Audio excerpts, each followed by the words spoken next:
terjadi yang seperti tulisan ini, maka hanya pekerjaan iman dan berharap kepada Allah ya yang menjadi salah satu-satunya kelepasan kita.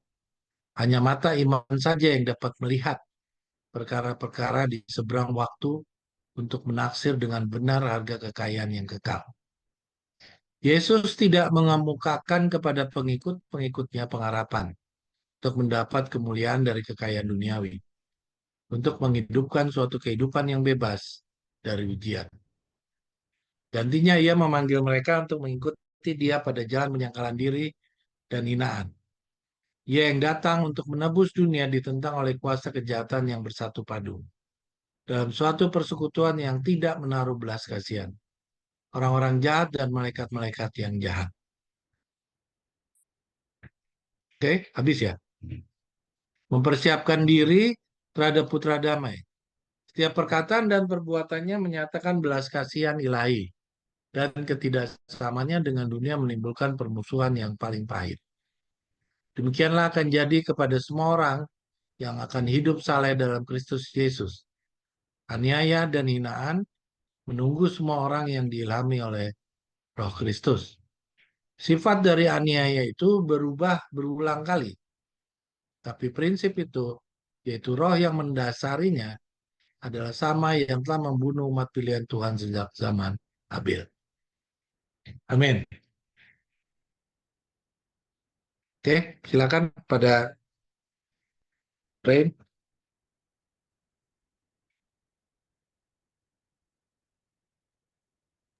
Ya, terima kasih Saudara Victor. Saudara-saudara sekalian, mulai kita kembali lagi baca catatan.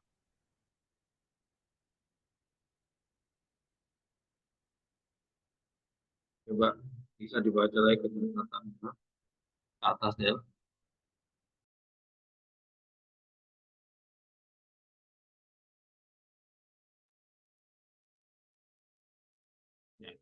Saudara-saudara coba bisa dibaca kembali. Ya, kita baca catatan. Jadi misi kita pada kesempatan Sabat ini adalah renungan pendahuluan. Yang nanti kita akan pelajari adalah hal-hal yang berkaitan dengan catatan ini. Mari kita baca lagi perlahan-lahan. Bacaan berikut adalah sebagian dari sekian banyak tulisan Ellen G. White yang menekankan tentang hendaknya kita mencari dan bergantung kepada Tuhan. Sebelum kita baca lebih lanjut, kita baca dulu kata-kata yang di depan. Yang menekankan tentang hendaknya kita mencari dan bergantung kepada Tuhan. Karena di dalam pekerjaan sisa yang terakhir ini, kita benar-benar membutuhkan tempat gantungan. Kenapa?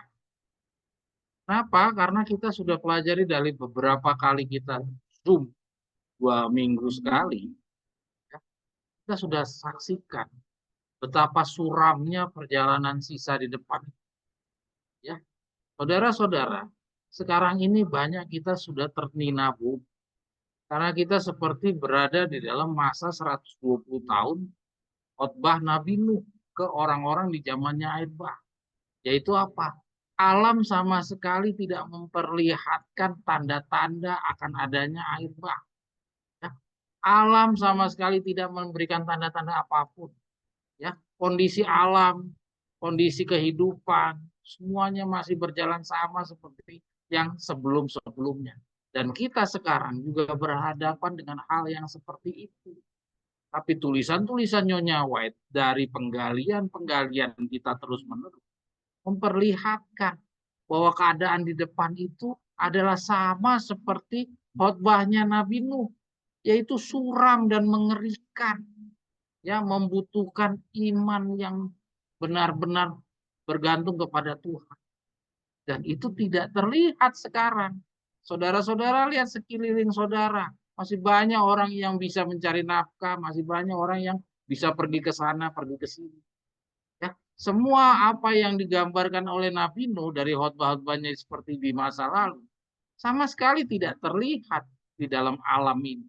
Demikian juga dengan kita sekarang. Semua bacaan-bacaan Nyonya White ini banyak yang tidak mencerminkan ketakutan atau amaran-amaran Nyonya White yang waspadalah, hati-hatilah. Tuhan akan menyampaikan kayak menyampaikan murkanya. Tidak terlihat. Jadi ketakutan-ketakutan yang ditampilkan oleh Ellen G. White ini sama seperti ketakutan-ketakutan yang disampaikan oleh Nabi Nuh dahulu. Ya, nah kita sekarang dihadapkan dengan hal yang sama.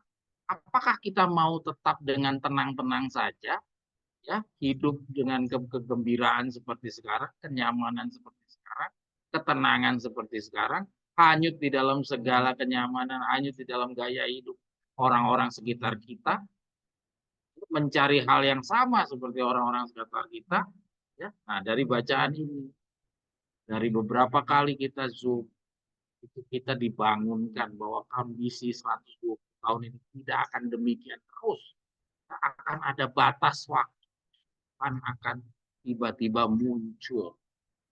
Tuhan akan tiba-tiba muncul. Dan sebelum kemunculannya itu, akan ada peristiwa-peristiwa yang menakutkan.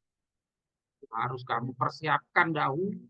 Ya, nah untuk mempersiapkan dahulu itu, disinilah kita baca, kita ditekankan untuk hendaklah mencari dan bergantung kepada Tuhan. Karena banyak orang yang nanti bergantung kepada yang lain daripada Tuhan.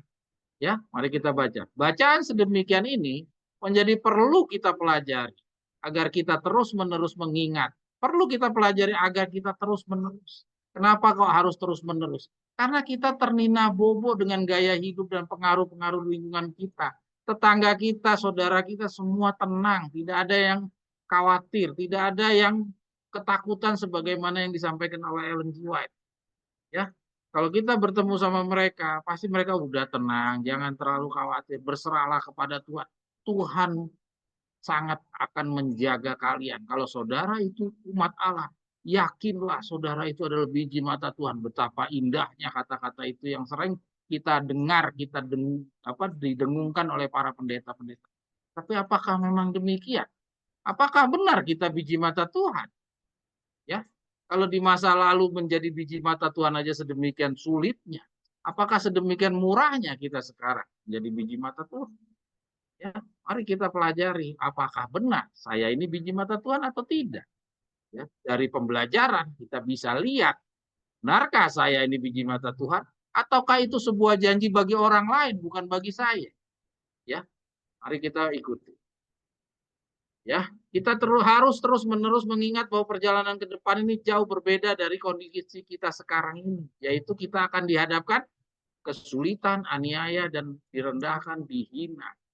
Bukan berkecukupan dan terhormat atau dipuji-puji seperti yang dikejar-kejar oleh orang-orang banyak sekarang ini. Kan cari orang-orang yang disanjung-sanjung seperti sekarang ini kondisi kita nanti di depan. Ya, oke? Kita lanjut deh lah. Nah, dari bacaan ini coba kita lihat.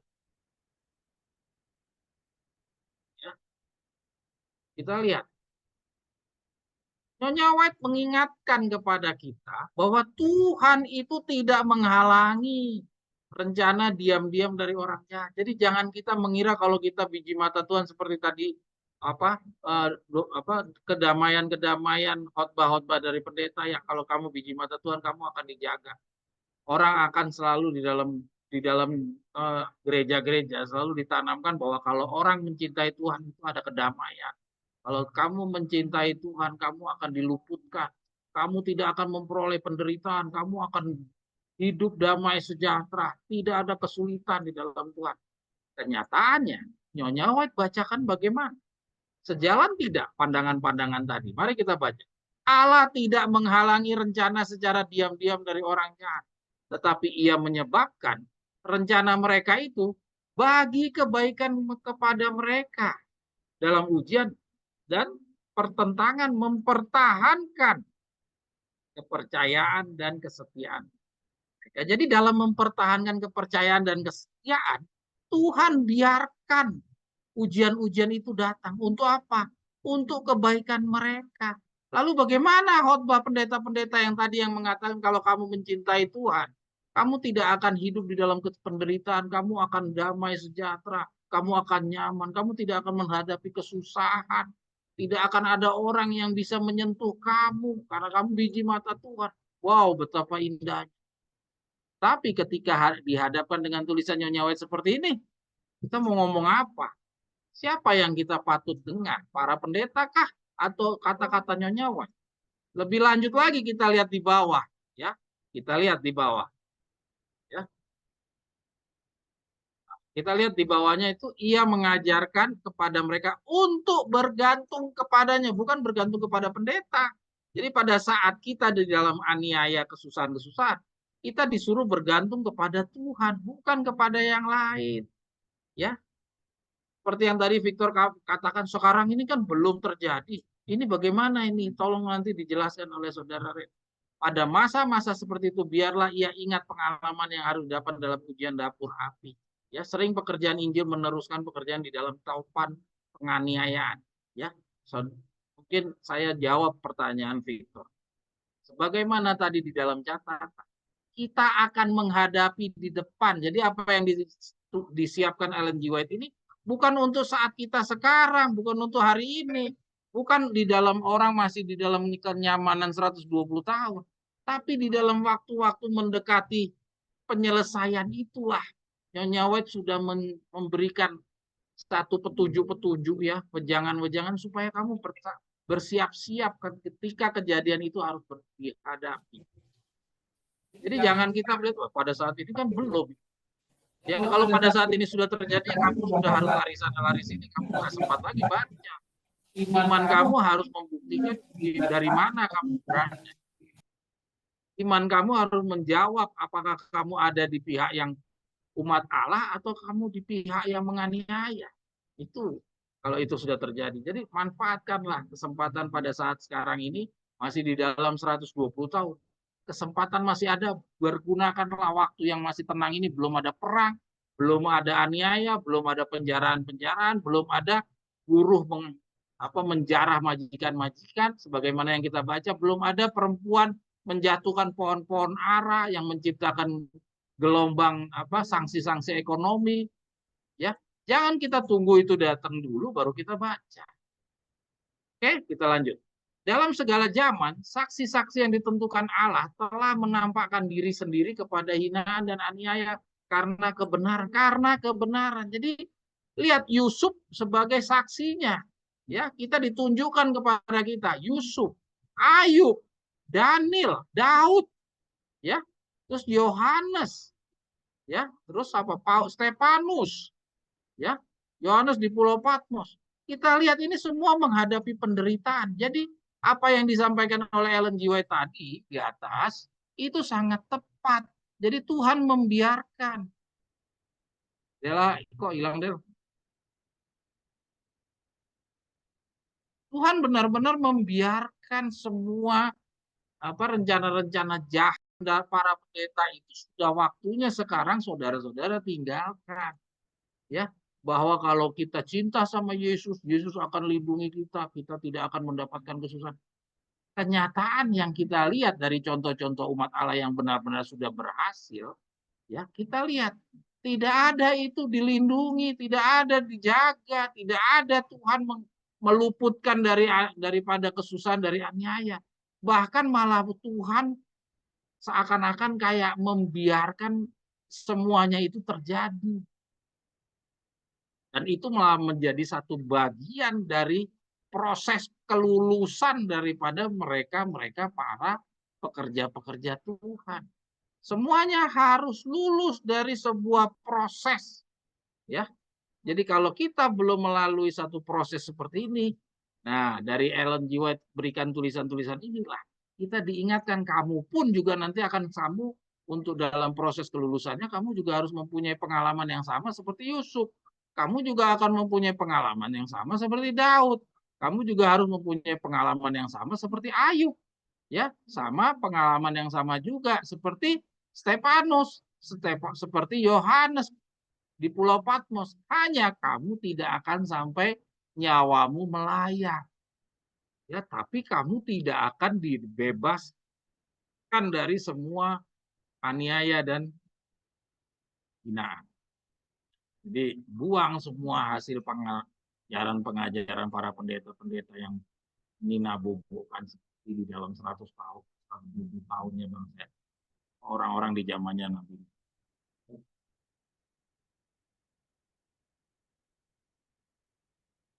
Terus kita lihat di sini, nah, di paragraf yang berikutnya dijelaskan,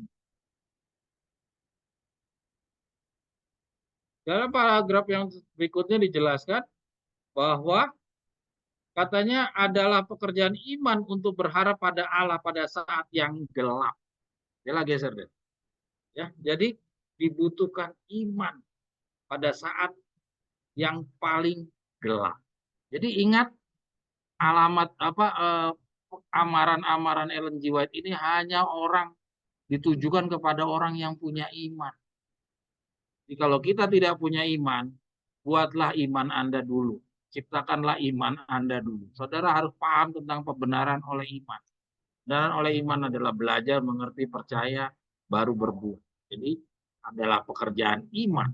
Jadi iman itu dihasilkan dari belajar, percaya, belajar, mengerti, dan percaya. Kalau Anda nggak pernah belajar, sekaranglah waktunya Anda untuk belajar. Karena iman Anda lah yang akan bisa guna. Ya, adalah pekerjaan iman untuk berharap pada Allah. Jadi hanya iman yang bisa melindungi. Jadi bentuklah iman saudara dulu supaya bisa melindungi Anda di dalam kondisi yang paling gelap. Jadi sekarang ini kita semua harus berjuang membangun iman. Ya. Hanya mata iman saja yang dapat melihat. Dia lagi geser. Hanya mata iman saja yang dapat melihat perkara-perkara di seberang waktu untuk menaksir dengan benar harga kekayaan yang kekal. Dela geser Del.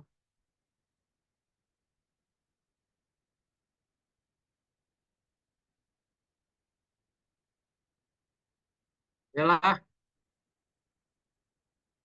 ya, baca saudara yang di bagian bawah, hanya mata iman saja yang dapat melihat perkara-perkara di seberang waktu untuk menaksir dengan benar harga kekayaan yang kekal. Hanya mata iman. Jadi saudara lihat jelas sebagaimana yang tadi saya sudah sampaikan kepada saudara, Ellen G. White tegaskan bahwa hanya mata iman, jadi nggak ada yang lain. Nggak ada yang lain bisa melindungi saudara. Ya, jadi kalau ada pendeta ngajarkan yang lain, ya silakan saudara pilih. Saudara mau pilih pada ajaran pendeta atau apa yang disampaikan Ellen G. White. Kita lihat nih.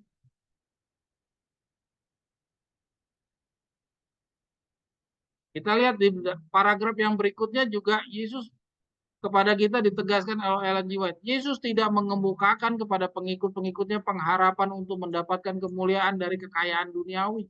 Untuk menghidupkan suatu kehidupan yang bebas dari ujian. Tidak ada tuh. Jadi apa yang tadi pendeta-pendeta ajarkan itu sama sekali jauh berbeda dengan apa yang disampaikan oleh Ellen G. White. Ya. Yang pertama, Tuhan tidak akan memberikan kita kemuliaan dari kekayaan duniawi. Yang kedua juga kita tidak akan dibebaskan dari ujian. Jadi tetap harus menghadapi ujian. Jadi nggak ada orang yang bilang kalau menerima Yesus kamu bebas dari ujian, itu ajaran sesat. Ya, saudara-saudara sekalian, saudara harus hati-hati. Banyak sekali sekarang hadir orang-orang yang pintar-pintar bicara, mereka menggunakan satu ayat, dua ayat, dia kembangkanlah, akhirnya terciptalah bahwa kalau umat Allah itu bebas dari aniaya. Tuhan itu datang sebagai Raja Damai, tidak ada kebinasaan. Itu yang ditanamkan oleh mereka-mereka dengan menggunakan satu dua ayat. Sehingga seakan-akan itu benar.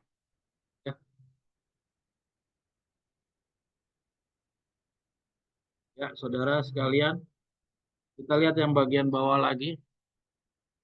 Setiap perkataan dan perbuatannya, nah oke, yang itu deh. Setiap perkataan dan perbuatannya mengatakan belas kasihan ilahi dan ketidaksamaannya dengan dunia menimbulkan permusuhan yang paling pahit.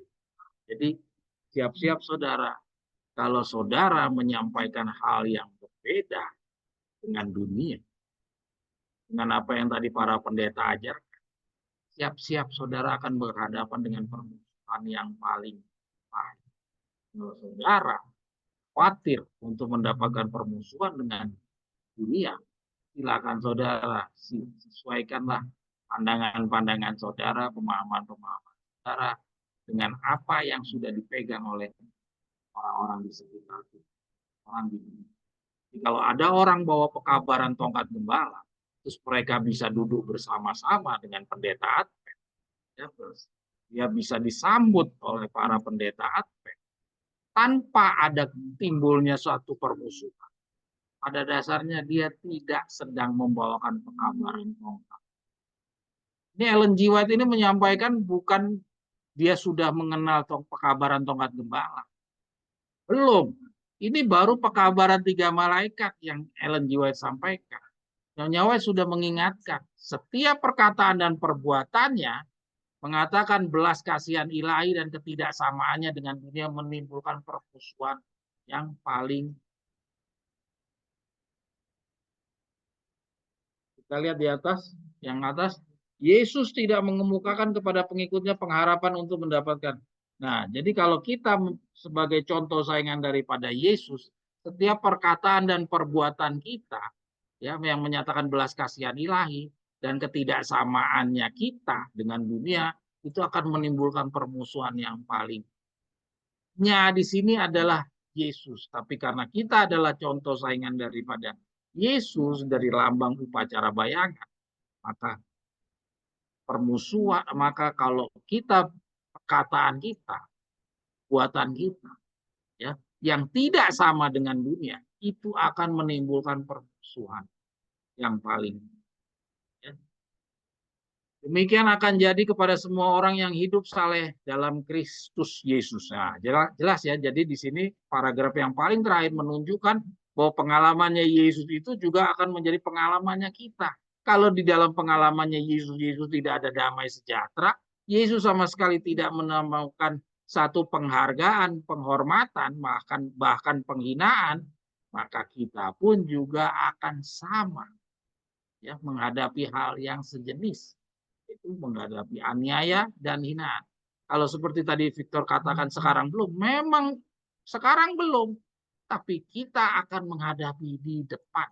Dan semua petunjuk ini memang disiapkan supaya kita bersiap-siap.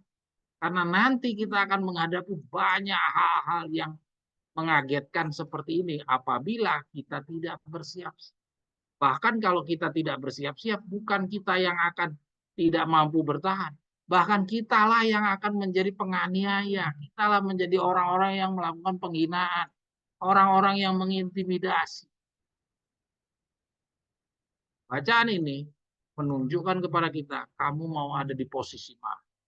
Mungkin kira-kira itu ya renungan pendahuluan pembacaan pembelajaran sahabat kita kali ini.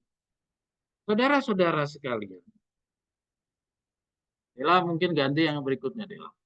Saudara-saudara sekalian, pelajaran hari Sabat ini saya mau menunjukkan ada sebuah pertanyaan yang belum terjawab 2 minggu yang lalu. Yaitu, apakah yang akan menjadi satu? Dari kelompok yang manakah mereka yang akan menjadi satu? Seperti yang tadi saya sampaikan di dalam pembukaan kepada teman-teman di Sorong ya, dan di Maluku. Ya, kita harus ingat banyak kelompok-kelompok sekarang ini sedang bergerak, bergerilya. Ya, setiap orang-orang yang ada di dalam gereja Advent itu semua dapat tawaran-tawaran. Ya, nah, dari sekian banyak tawaran-tawaran yang mengaku pembawa pekabaran tongkat gembala, kita harus tahu yang mana dari kelompok-kelompok ini yang nanti benar-benar menjadi calon 140. Jadi pertanyaan kita yang akan kita mau jawab pada Sabat ini, siapakah mereka yang akan menjadi 140? Ya, dari sekian kelompok-kelompok sekian banyak ini, siapakah yang akan menjadi 144.000? Ya. Sebelum kita memperoleh jawaban itu, mari kita evaluasi dulu pembelajaran kita 2 minggu yang lalu. Karena pembelajaran kita kali ini tidak terlepas dari pembelajaran kita 2 minggu yang lalu maupun minggu-minggu yang sebelumnya. Karena semua pembelajaran kita adalah sebuah rangkaian mutiara-mutiara yang dikumpulkan menjadi satu uraian, satu mutiara mutiara atau satu gulungan, gabungan kalung itu. Ya. Nah, mari kita ikuti resume pelajaran kita tanggal 20 April 2024. Ya.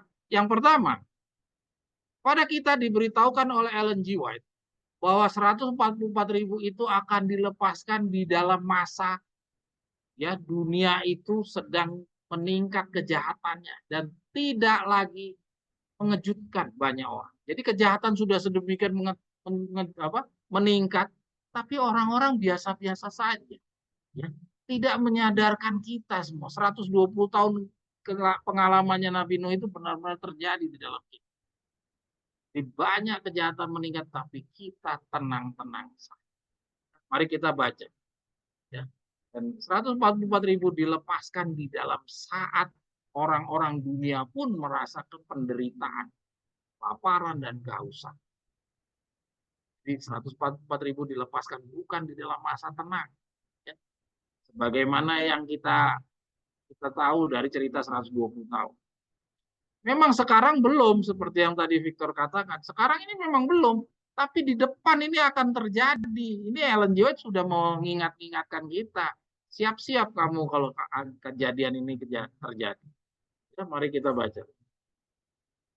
Sebagai gambaran dan perbandingan mengenai kesetiaan dan persatuan umat pada masa kesusahan selama bela-bela itu, kami mengutip buku Early Writing halaman 282 sampai 283 sebagai berikut.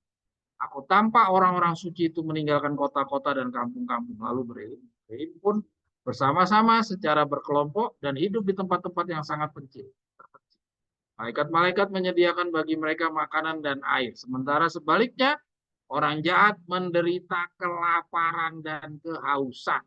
Ya. Nah, ini yang kita mau tegaskan adalah kata-kata sementara sebaliknya orang jahat menderita kelaparan dan kehausan. Ini tertulis dalam buku Tongkat Gembala jilid 1. Saudara mungkin bertanya, dikatakan kesusahan selama bela-bela itu jatuh. Ya, ingat, Victor Utem di dalam membawakan pekabarannya itu dibukakan kepada dia secara tahap bertahap. Jadi apa yang ia tulis ini sesuai dengan pengetahuan yang terbatas pada saat itu. Kita ingat pengetahuan yang terbatas yang dia punya pada saat itu adalah dipengaruhi oleh Ellen G. White. Mana Ellen G. White mengira bahwa gereja Advent itu akan tiba sampai di pencurahan 7 Bela.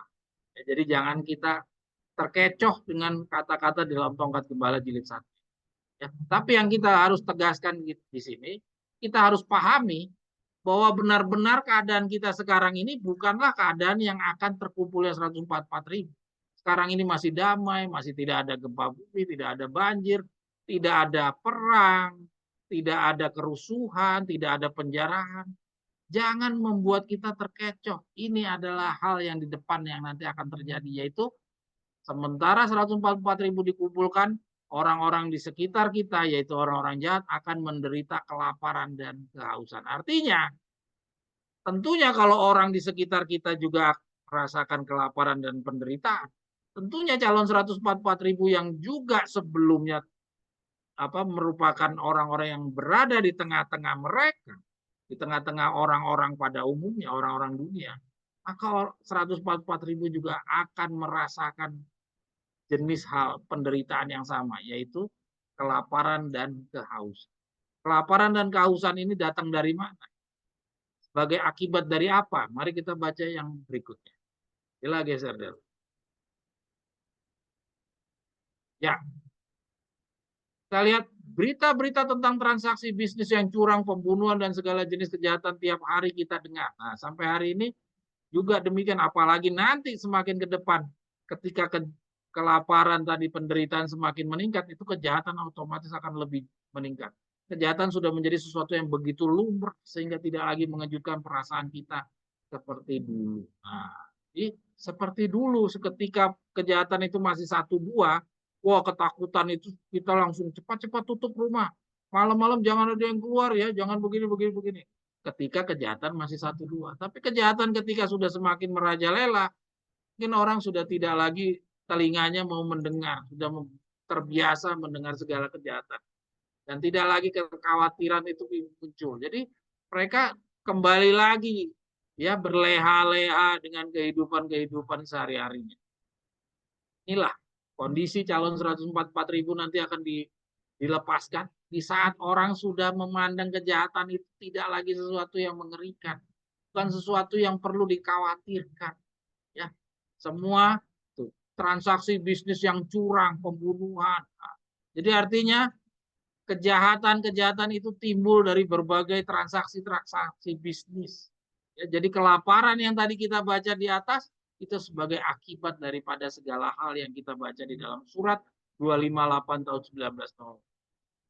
Nah, ini satu petunjuk yang dibukakan kalau kepada kami, kepada kita melalui Ellen G. White yang pertama. Yang kedua, calon 144.000 akan mengalami kesusahan bukan hanya dari Laban, tapi juga datang dari Asiria, orang Kasdim, dan orang-orang Romawi. Ya. Kalau dulu kita pahami hanya dapat kesusahan dari Laban, sebagaimana tertulis dalam buku The Symbolic Code, jilid 12, nomor 5, ya, kita sudah tahu Laban itu siapa, yaitu tempat kita mencari nafkah. Tetapi di dalam perkembangannya sekarang, yang dulu kita nggak begitu pahami, sekarang kita semakin hari semakin terbuka kepada kita. Sekarang kita bisa melihat betapa ternyata kelepasan 144.000 tidak di dalam masa damai. Ya, kita lihat di sini ternyata bukan hanya dari Laban, tapi kita juga akan mendapatkan kesusahan dari Asiria, Kasdim, dan Romawi. Tertulis di dalam Amaran sekarang jilid 1 nomor 30. Boleh digeser deh.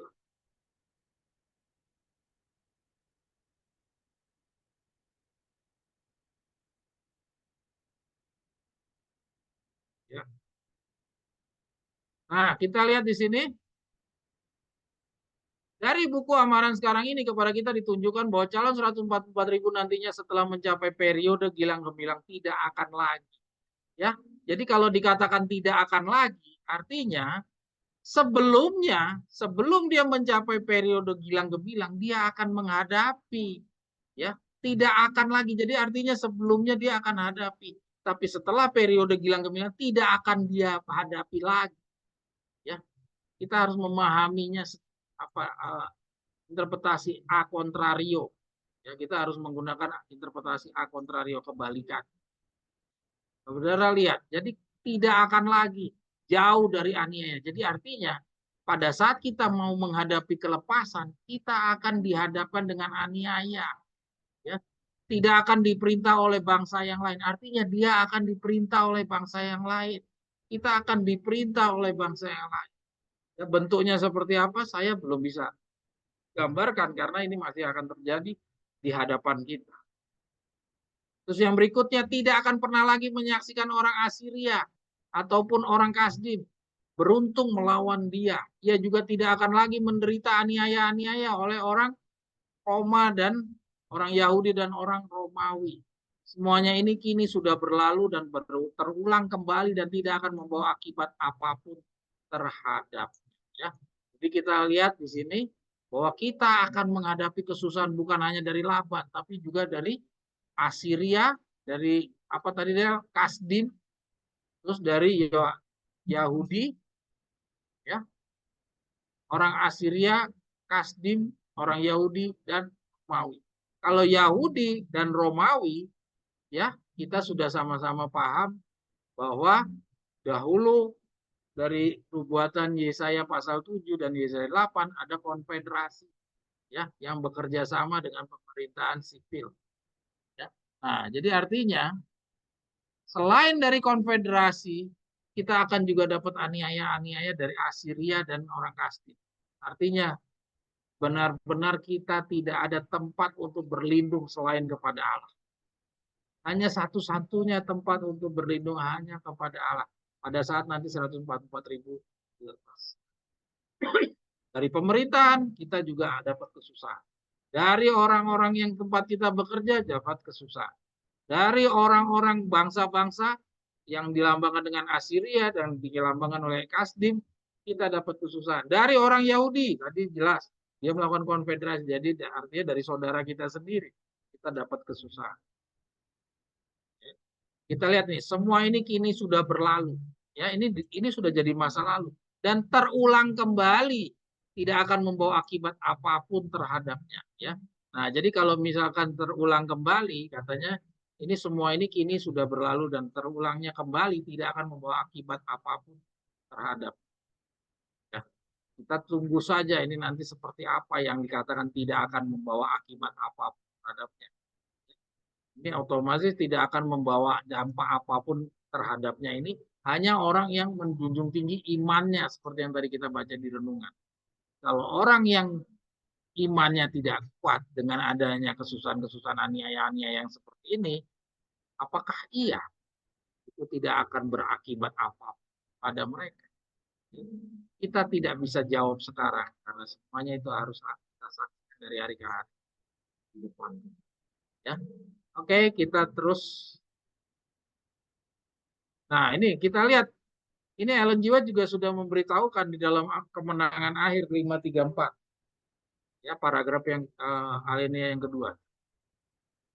Perjuangan kita bukanlah melawan darah dan daging, tapi melawan pemerintahan-pemerintahan, melawan penguasa-penguasa, melawan penghulu-penghulu dunia yang gelap ini.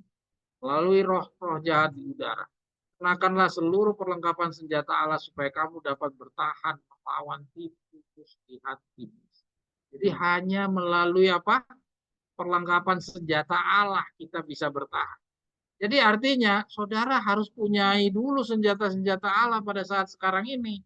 Di dalam masa damai seperti sekarang, gunakanlah waktu yang cukup yang saudara punyai yang singkat ini untuk melengkapi saudara punya perlengkapan senjata.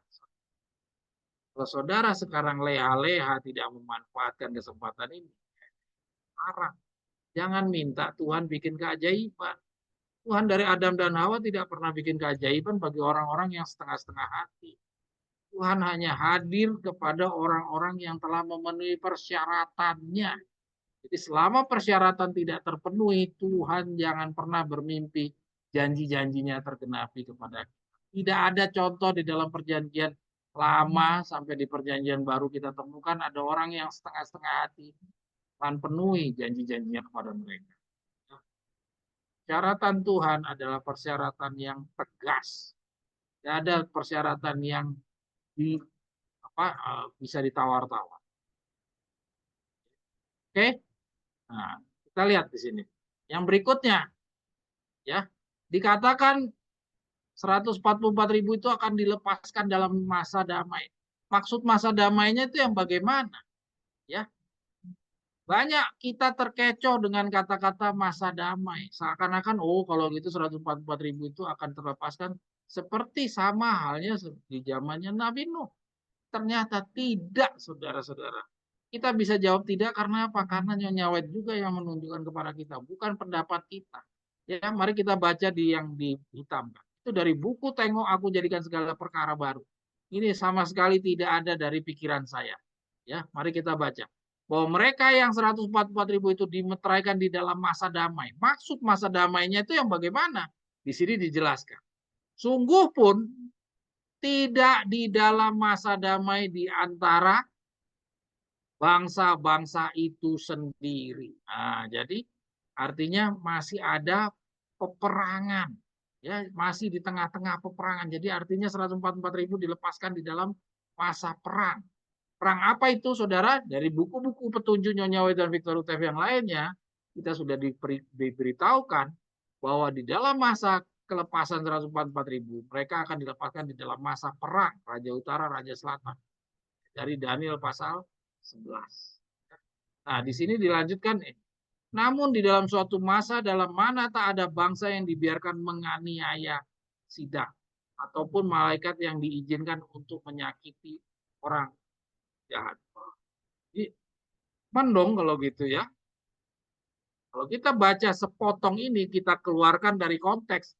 Seakan-akan, wah, aman kalau begitu. Tidak ada bangsa yang dibiarkan menganiaya sidang. Kalau gitu, kata-kata yang menakutkan yang di atas itu kita abaikan saja. Kan kebiasaan orang Advent begitu. Suka cari yang enak-enaknya saja, yang susah-susah dibuang. Ya, demikian juga apakah kita yang sudah menerima tongkat gembala juga mau melakukan hal yang sama, cari yang enak-enaknya aja. Kalau yang susah biarin aja. Nah, kita coba terapkan ini. Sungguh pun tidak di dalam masa damai di antara bangsa-bangsa itu sendiri, namun di dalam suatu masa dalam mana tidak ada bangsa yang dibiarkan menganiaya sidang. Itu orang-orang yang dimeteraikan ataupun malaikat yang diizinkan untuk menyakiti orang jahat. Nah, ini bagaimana sih pengertiannya? Mari kita baca petunjuk berikutnya. Ini semuanya Victor Ute, bukan saya. Tetapi keadaan ini adalah bertentangan kepada apa yang terdapat di dalam masa rasul-rasul.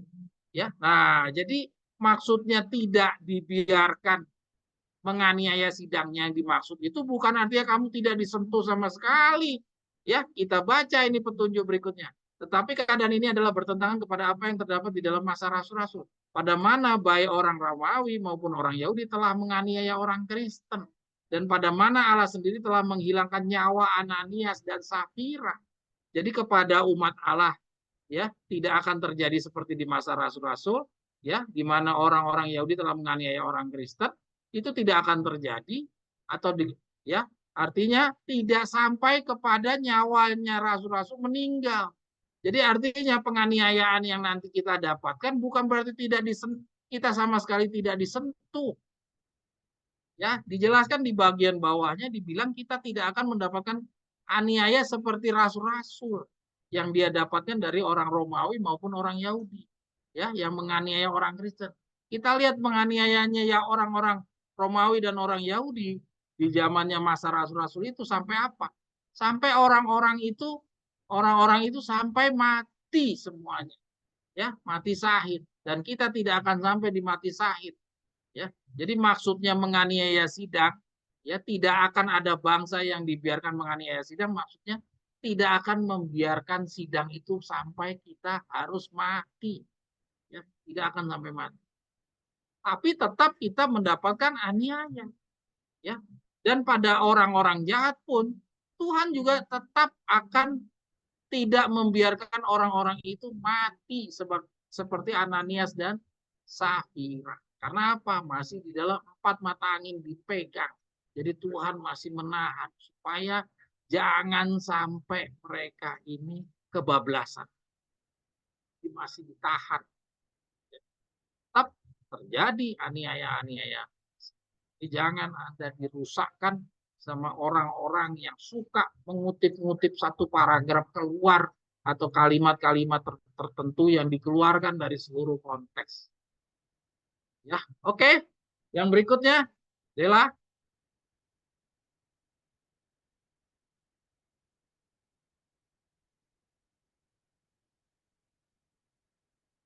Nah, kita lihat itu dari buku traktat nomor 12 itu lebih ditegaskan juga kepada kita bahwa tidak di masa 144.000 itu dikumpulkan, itu bukan berarti di dalam masa damai itu benar-benar terjadi kedamaian di dunia, tidak.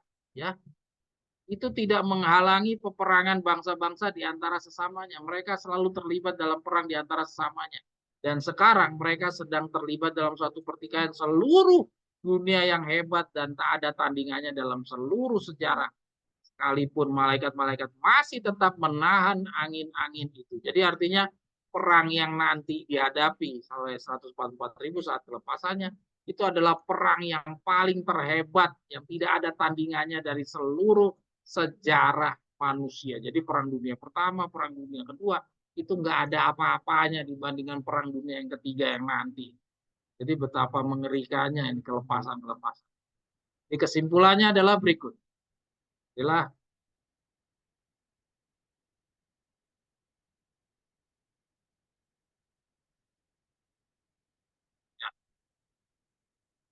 kesimpulannya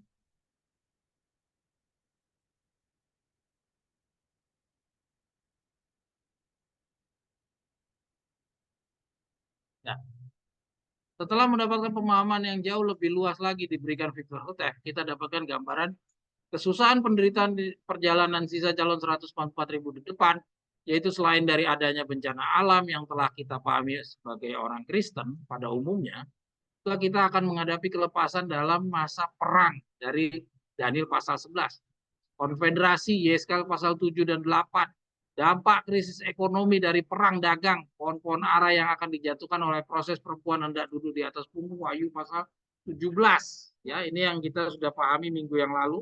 Kita sudah bedah pelajaran tentang perempuan yang akan duduk di atas punggung. Jadi bukan hanya kepada buah-buah kedua, ternyata ada suatu proses yang harus dihadapi calon-calon 144.000.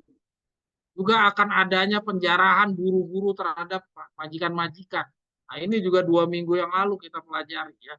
Jadi saudara-saudara yang mungkin belum ikut 2 minggu yang lalu bisa buka di dalam Google Drive.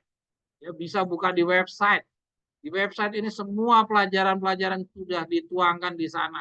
Ya, secara bertahap semua pelajaran dari tahun 2020 akan kita masukkan. Selama 4 tahun kita mengikuti pelajaran melalui Zoom, nanti akan masuk semuanya di dalam Google di website. Ya, saudara, sudah waktunya sekarang saudara harus membangun iman. Jadi bagi mereka yang malas-malas baca, jangan ada harap. Jangan pernah bermimpi janji-janji Tuhan digenapi kepada saudara. Ya. Saya tidak menakut-nakuti. Saudara telusuri aja dari Adam dan Hawa. Ada nggak orang yang malas-malas, yang orang-orang yang tidak rajin membaca, tidak mau bersungguh-sungguh, ya, yang lebih mementingkan kepentingan sendiri, itu bisa mendapatkan mukjizat dari Tuhan, mendapatkan janji-janji Tuhan. Tidak akan Anda sudah dapat temukan. Ya, kita lihat. Dan juga adanya penjarahan buruh terhadap majikan-majikan, serta calon 144.000 akan kehilangan rumah dan tanah serta sanak saudara. Ya, ini semua adalah tulisan Ellen G. White dan Victor Hugo, bukan ciptaan saya. Ya, bahkan katanya Nyonya White yang sampaikan, orang-orang kaya jika dia mau, dia dapat mengambil istri dengan kekerasan. Yang artinya dengan gambaran tersebut itu menunjukkan apa? Pada saat 144.000 akan dilepaskan, itu dunia dalam keadaan tidak berhukum. Artinya benar-benar liar. Jadi kondisinya kita itu nanti dilepaskan itu benar-benar hanya orang yang punya kedudukan, orang yang punya jabatan lah, orang yang paling aman dalam hal hukum. Tapi dalam gempa bumi, dalam krisis ekonomi, semuanya akan sama-sama akan menderita. Jadi artinya 144.000 dilepaskan dalam kondisi yang tidak menyaman, tidak menenangkan jiwa. Sebagaimana kita sekarang. Mari kita baca ini. Nah, ini kesimpulannya dari buku Simbolikot jilid 13. Rutef katakan, umat Allah akan mendapatkan diri mereka benar-benar tak berdaya dan mereka akan tampak tak berdaya kepada semua orang lainnya. Nah, di satu-satunya tempat kita bersandar hanya kepada Allah. Ke semua orang lainnya, baik ke polisi, ke tentara, itu semua nanti akan bekerja sama dengan Esau-Esau, menganiaya calon 144.000. Di satu-satunya tempat bergantung saudara hanya kepada Allah. Tapi bergantung kepada Allah ada syarat yang diminta sama Tuhan, yaitu iman saudara. Jadi kita sudah baca, satu-satunya hanya iman kita yang bisa menolong kita. Sekaranglah, gunakanlah waktu yang masih ada. Bangunlah iman saudara. Bangun dengan apa? Dengan belajar, mengerti, dan percaya. Nanti 2 minggu lagi saya akan tampilkan saudara ada cuplikan video, ya, khotbah seseorang di Ambon yang mengatakan belajar tidak perlu sampai mengerti. Nah, nanti saudara lihat kira-kira ini sesuai akan Taurat dan kesaksian atau tidak. Tapi tidak sekarang, saya akan sampaikan 2 minggu. Nah, kita mempelajari kebenaran ini tahap demi tahap. Nah, setelah kita mempelajari ini 2 minggu yang lalu, sekarang timbullah kita di dalam sebuah pertanyaan yang belum terjawab. Ya, yaitu dari pembelajaran kita kemarin, ada ayat-ayat Yoel yang jadi pembelajaran kita. Ya, yang jadi dasar pelajaran kita. Yaitu apa? Di dalam Yoel 2 ayat 18-19 dan di dalam Yoel 2 ayat 26 sampai 27 dikatakan, aku tidak akan lagi membiarkan kamu dipermalukan di antara orang kafir. Tidak akan menjadi malu lagi. Tidak akan menjadi malu lagi untuk selama-lamanya. Kembali lagi, sama seperti yang tadi di atas kita lihat, ya, ayat ini menggunakan akan lagi, tidak akan lagi. Jadi artinya kalau tidak akan lagi, artinya sebelumnya dia akan memperoleh apa? Akan diperlakukan malu, akan dibuat malu, ya, pada saat mereka dalam proses perjalanannya untuk dilepaskan menjadi 144.000. Dia akan memperoleh malu, ya. Nah, yang menjadi pertanyaan, boleh digeser deh lah. Yang menjadi pertanyaannya, apa yang membuat calon-calon 144 itu harus menanggung malu, ya, sebelum mereka tiba pada periode gilang gemilang? Apa sih, ya? Apa sih, malu apa yang harus ditanggung oleh calon 144.000? Ini yang harus kita cari tahu. Dan cari tahunya, metode pembelajaran yang diberikan oleh Ellen G. White dan Victor Teff adalah apa? Demikian tertulis. Mungkin saudara ada yang bisa menjawab pertanyaan ini. Tapi Alkitab tidak mengizinkan saudara untuk menggunakan akal pikiran saudara sendiri. Ya. Nyonya White dan Victor Teff mengajarkan kepada kita, kita harus memperoleh jawaban dengan demikian tertulis. Maka selanjutnya yang kita akan pelajari adalah berikutnya ini. Oke, lanjut.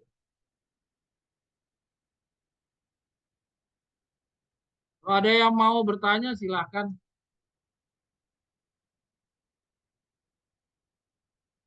Ini yang berikutnya, saya belum menjawab pertanyaan tersebut. Ya, saya masih akan mengajak saudara memperlihatkan kepada saudara tulisan dari Victor Utef, Amaran Sekarang Jilid 1 nomor 37, ya, yang berjudul Akhir dari Perjalananmu yang Panjang dan Berat. Oh, ya, jadi dari judulnya saja Victor Utef sudah menunjukkan kepada kita bahwa calon 144.000 itu nanti dilepaskan bukan dalam masa yang damai, ya, bukan seindah seperti yang tadi pendeta-pendeta sampaikan bahwa kalau kamu cinta kepada Tuhan kamu akan dilindungi, kamu akan luput dari segala bencana, segala macam penderitaan, kamu akan dibebaskan dari segala orang jahat, dan segala macam yang indah-indah, yang bikin orang akhirnya pulang ke rumah tidur tidak mau belajar, rasa diri sudah pasti keselamatan ada di tangan. Ya tidak, silakan saudara amati saja kalau saudara rajin ke gereja. Berbeda kalau saudara rajin ikut belajar. Tapi kalau saudara rajin ke gereja, yang Anda dapatkan adalah yang seperti itu. Nah, di dalam Amaran Sekarang Jilid 1 nomor 37 ini, kita bisa lihat kembali apa yang catatan yang tadi kita baca di dalam renungan pendahuluan. Yaitu kita ditunjukkan bahwa hari ke depan ini bukan hari-hari yang damai. Hari-hari yang semakin suram dan semakin mengerikan. Saya nggak tahu, kira-kira saya mampu tidak ya berhadapan dengan segala hal yang mengerikan di depan. Tadi kita udah baca, 144.000 dilepaskan di dalam masa perang Raja Utara, Raja Selatan, konflik, krisis ekonomi, ya, karena perempuan itu akan menjatuhkan pohon-pohon ara, ya. Terus apalagi gempa bumi, bencana alam. Terus apalagi tadi penjarahan, kaum buruh menjara majikan. Terus apalagi rumah tanah diambil, ya, saudara-saudara dipisahkan dari kita, berpisah dari kita, ya. Bahkan katanya kalau mau istri kita pun diambil, ya. Artinya hukum itu benar-benar tidak akan berlaku pada saat itu. Saya nggak tahu kira-kira saya bertahan atau tidak dengan kondisi yang baru begitu saja. Ya, baru itu kita belum baca lagi yang berikutnya ini, ya. Jadi bayangkan kalau saudara, rumah saudara diambil bagaimana, tanah saudara diambil bagaimana, ya. Mari kita baca yang berikutnya ini. Artinya jangan saudara ternina-bobo dengan kondisi kita sekarang yang mungkin saudara, teman-teman kemarin di sekeliling saudara masih ketawa-tawa, tertawa damai, masih main gitar, masih nyanyi-nyanyi. Jangan terbuai dengan saudara-saudara kita yang masih di sekeliling kita yang tidak sama sekali ikut belajar pembelajaran kita ini. Jangan kita juga luruh, ya, hanyut di dalam ketenangan mereka. Ya, karena ketenangan mereka itu adalah ketenangan orang-orang di zamannya air bah. Mari kita baca Yesaya 51 ayat 7. Ya. Ini saya sengaja ada yang saya warna kuningkan, ada yang saya tidak. Maksudnya saudara nanti karena menyingkat waktu, saya akan baca yang warna kuning saja. Sedangkan saudara nanti setelah pembelajaran ini, ya kalau saudara mau membangun iman, sebaiknya saudara baca kembali semuanya secara keseluruhan tanpa membaca hanya yang warna kuning. Kita lihat di sini. Yang pertama, kita lihat betapa suramnya masa depan itu ya adalah dari penjelasan Yesaya 51 ayat 7. Ya, dari penjelasan Victor Utef kita baca jelas ya akan menderita mengalami celaan dan kutukan manusia, tetapi mereka dinasihatkan supaya tidak takut. Ya, ini kita lihat ini salah satu dari kenapa kok kita akan mendapatkan malu. Sebenarnya juga sudah terjawab dari situ. Ya. Karena calon 144.000 itu akan menderita celaan dan kutukan manusia. Tetapi mereka dinasihatkan supaya tidak takut. Artinya apa? Sampai dinasihatkan karena kita nanti akan takut. Ya, diingatkan jauh-jauh hari ini dari nubuatan Yesaya. Bayangkan Yesaya ini menulisnya berapa ribu tahun yang lalu. Ya, ini sudah diingatkan karena betapa mengerikannya apa yang akan dihadapi oleh calon 144.000. Ya, dia akan menghadapi celaan. Ya, bukan pujian. Ya, saudara harus bedakan antara celaan dan pujian. Kalau saudara dapat celaan, artinya saudara bukan orang yang dipandang, bukan orang yang terhormat. Ya, artinya saudara menjadi orang yang terhina. Ya, dan kutukan manusia tuh. Dan kutukan manusia bukan kutukan Tuhan, tapi kutukan manusia. Ya, kenapa saudara dikutuk ya oleh manusia? Karena tadi yang kita baca di renungan sama seperti Yesus, kita berbeda ya. Kita mempunyai pandangan yang berbeda dengan pemahaman budaya orang-orang sekitar kita.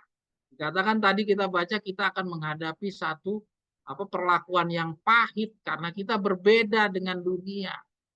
Nah, jadi kita dapatkan kutukan manusia karena itu. Oke, lanjut.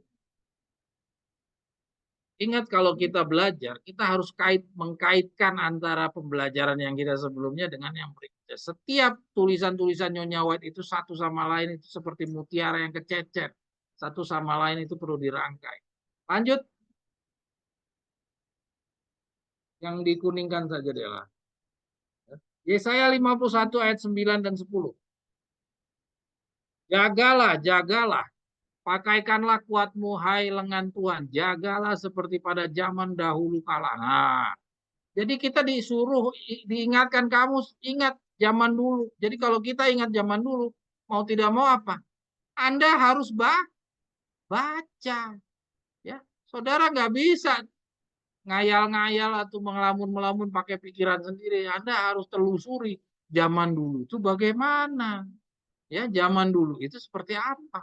Pada zaman bangsa yang dahulu itu, bukankah engkau juga yang sudah membinasakan Rahab, yang sudah melukai naga laut? Bukankah engkau juga yang mengeringkan laut?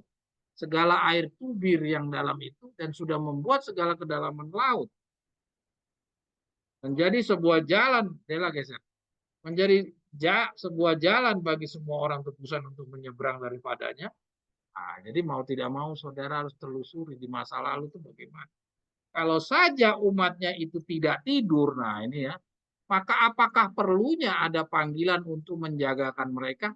Ini penjelasan Victor Utef. Jadi artinya pada saat Victor Utef datang membawa pekabaran ini, ia mendapatkan umatnya sedang tidur. Melalui pekabaran Victor Utef ini, Victor Utef membangunkan orang-orang yang tidur ini supaya dia berjaga-jaga. Ya.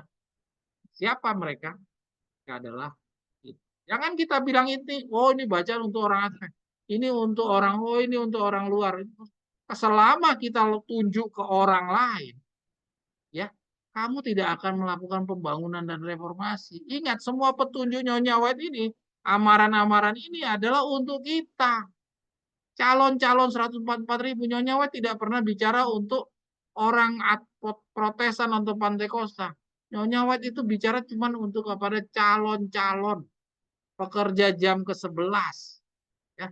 Siapa itu? Kalau kita sadar bahwa kita ini adalah calon-calon pekerja jam ke-11, maka sasaran kata-kata ini benar-benar bagi saya. Kita nggak bisa lempar, oh ini untuk orang Advent, oh ini untuk orang Advent. Nah kalau gitu orang Advent lah yang nanti jadi calon pekerja jam ke-11. Kamu enggak. Karena kamu kan tidak disasarkan kata-kata ini. Nah, marilah kita renungkan, kita tinggalkan kebiasaan kita mencari aman. Ya, kebanyakan kita selalu mencari aman. Kita selalu lempar-lempar karena budaya orang Advent begitu. Kalau ada bacanya, oh ini untuk Pantekosta, oh ini untuk Protestan. Tapi untuk Adventnya mana? Oh yang indah-indahnya saja. Kalau kita masih menerapkan seperti itu, artinya kita ini masih Advent. Ya, kita masih Laodikia. Kita belum orang Davidien. Itu ada salah satu khotbah Victor Utef yang mengatakan begitu. Maka marilah kita beranjak, jadilah orang Davidien, jangan jadi orang Laodikia. Kalau saja umatnya tidak tidur, maka apakah perlunya adalah panggilan untuk menjagakan mereka ya. Jadi ini peringatan. Yesaya 51 ayat 11. Dela geser, Del.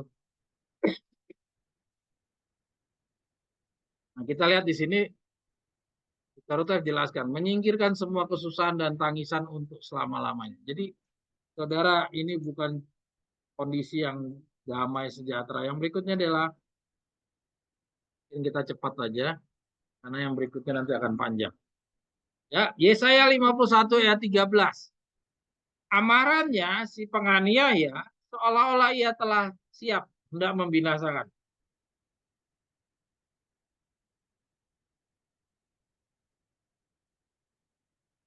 Maka di manakah gerangan geram si penganiaya itu? Itu ayatnya ya. Sekarang kita lihat penjelasan Victor.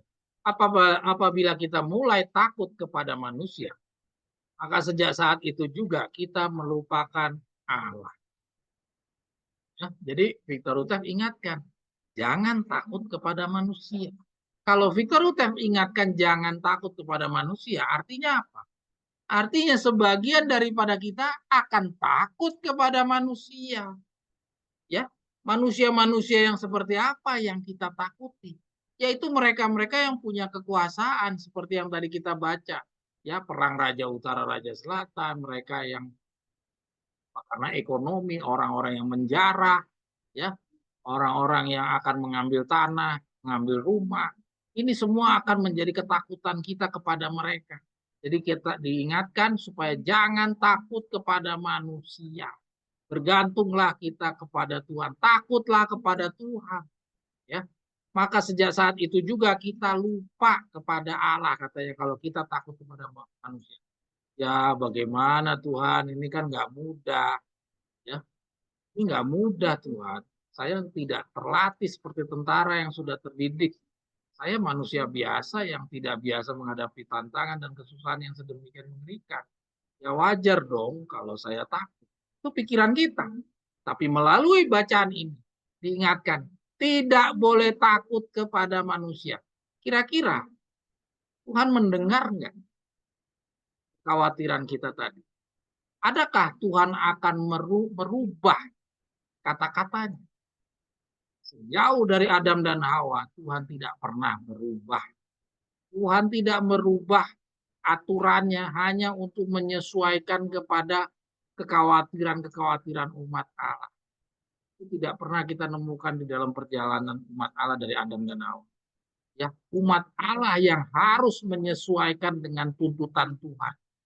Demikian sampai Yesus pun harus mati di kayu salib. Yesus harus dengan harga diri yang sedemikian rendahnya. Yesus harus rela jadi gelandangan, jadi orang yang termiskin dari antara orang miskin. Ya, dan akhirnya harus mati. Itu karena apa? Karena Tuhan tidak pernah mau memodifikasi atau mengurangi persyaratan-persyaratan dari hukum. Maka jangan ciptakan tawar-tawar. Jangan ciptakan maaf-maaf di dalam diri saudara. Kalau dibilang jangan takut kepada manusia apapun juga. Ya, walaupun nanti bagaimana terjadinya di depan saya juga nggak bisa jawab. Tapi kita harus ingat tuntutan Tuhan adalah demikian. Tidak bisa dikurang-kurangi. Maka settinglah di otak saudara. Ya seperti komputer itu harus disetting bahwa kita harus hanya takut kepada Allah. Jangan takut kepada manusia. Bagaimana nanti perjalanannya? Apakah kita tawar hati atau tidak? Disitulah tempatnya kita harus bergantung kepada Allah. Jadi bukan bergantung kepada kemampuan diri sendiri. Tidak ada orang yang bisa luput hanya dengan kekuatannya sendiri. Itu ada dalam bacaan-bacaan yang kita sebelum. Lanjut, Dela. Yesaya 51 ayat 17. Ini kita loncat, saudara nanti bisa baca sendiri. Ini saya tampilkan satu khotbah di dalam amaran sekarang. Nah, Yesaya 51 ayat 17. Jagalah, jagalah, bangkitlah hai Yerusalem. Engkau yang telah minum dari tangan Tuhan isi piala kehangatan murkanya. Nah, dijelaskan sama Victor Ted bahwa belenggu kita, kesusahan dan tangis kita sudah hampir berlalu. Kita tidak akan lagi mengalaminya. Nah, ini jelas menunjukkan bahwa sudah hampir lalu. Artinya kalau sekarang seperti yang tadi Victor katakan, sekarang kan kita belum. Ya, ini yang diramalkan Victor Utef ini untuk hari-hari ke depan, bukan untuk sekarang saja. Ya, bukan hanya untuk 2024, ini masih ada 2025, 2026, 2027. Kita nggak tahu sisa perjalanan yang ke depan ini seperti apa. Nah, ketidaktahuan kita itu diberitahu oleh Victor Utef. Ini loh yang akan terjadi. Ya. Nah, di sini sudah hampir berlalu, artinya kalau sekarang kita belum, artinya di depan ini akan ada kesusahan yang membuat kita menangis. Tidak ada orang yang tidak menangis kalau kita baca dari kata-kata ini. Artinya semua orang itu akan menjadi orang yang berpotensi menjadi orang yang tidak menangis. Ya, dijanjikan di sini bahwa tidak akan lagi mengalaminya. Jadi artinya ada batas. Ya, dia yang membelah laut itu akan betul-betul dapat membebaskan kita. Nah, jadi karena hanya dia yang bisa membebaskan kita, bergantunglah kepadanya. Bergantung kepadanya itu bagaimana? Ya, yaitu tadi melalui iman. Ya, Yesaya 51 ayat 19. Jelas.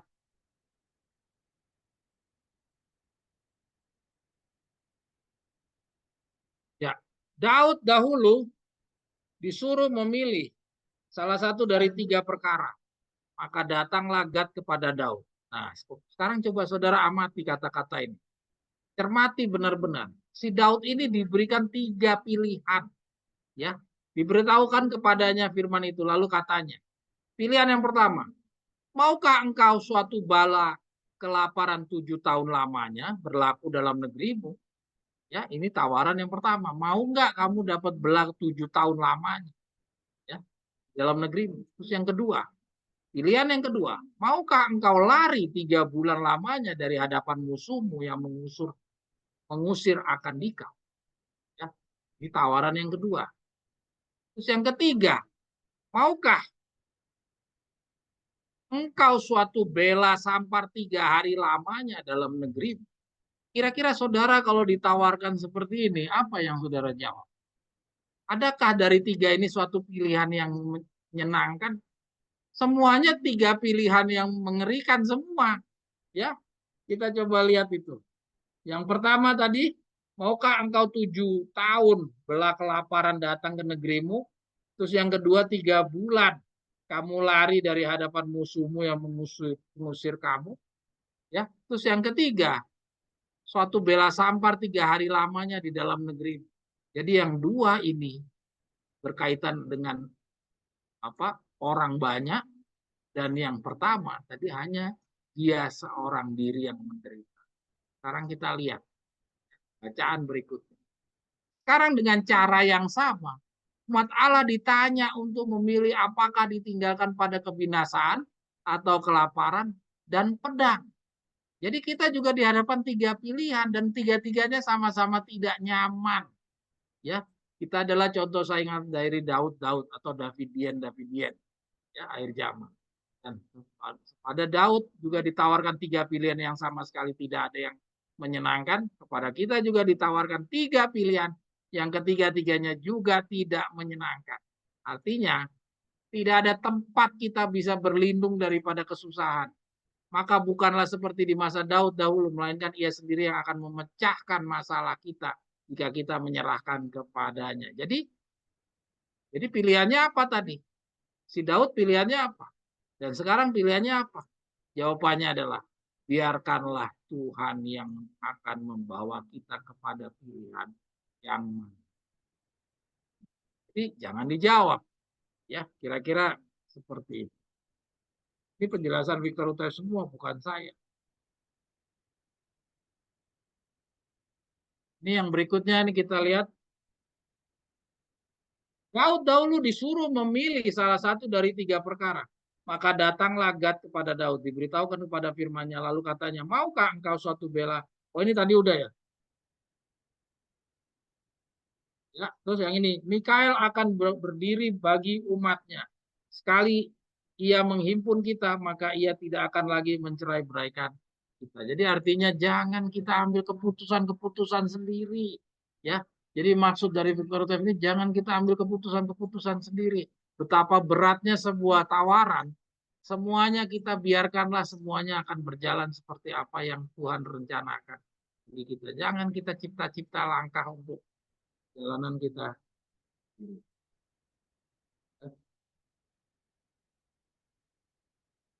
Ah, itu yang terakhir Dela. Kita baca yang nasihatnya. Ini pada akhir dari perjalanan kita yang panjang dan berat, janganlah kita membiarkan apapun menghalangi kita dari menerima 2 perkara yang akan membuat kita berdiri untuk selama-lamanya, yaitu keselamatan dan kebenaran. Jadi jangan sampai ada yang menghalangi katanya. Ya, jangan sampai ada yang menghalangi. Artinya perjalanan kita akan ada yang menghalangi. Jadi siap-siap ada yang menghalangi. Jadi supaya kita tidak dihalangi, gunakanlah waktu yang masih ada ini sebanyak-banyaknya saudara membangun iman. Karena yang menghalangi ini itu dapat dilawan kalau saudara punya iman. Kita sekarang diminta untuk memilih apakah Anda berdiri pada pihak Allah atau pada pihak musuh. Yaitu orang yang tidak yang kita takut. Orang-orang yang sedang melakukan apa saja demi untuk menutup mata kita dari kebenaran Allah bagi zaman ini. Ya, yaitu orang-orang yang kita takuti. Ya, orang-orang yang sedang melakukan apa saja demi untuk menutupi mata kita dari kebenaran Allah bagi zaman ini. Mungkin kita sekarang tidak ada orang yang kita takut. Tapi kalau petunjuk Nyonya White, Victor Utef seperti ini, artinya orang tersebut nanti akan kita takuti dalam ke depan, hari-hari ke depan. Apakah memilih Allah, rohnya dan ungkapan kebenarannya, atau memilih manusia, ditinggalkan dengan kebinasan dan kelaparan dan pedang. Itu ada pilihan di tangan kita. Saudara-saudara, sekaranglah tiba kita pada pencarian jawaban atas pertanyaan. Apa yang membuat 144.000 harus menghadapi malu? Ya. Jadi kita buat pertanyaan tersebut. Dari 2 minggu yang lalu belum terjawab. Dan sekarang kita cari jawaban. Mudah-mudahan waktu cukup ya saudara-saudara sekalian.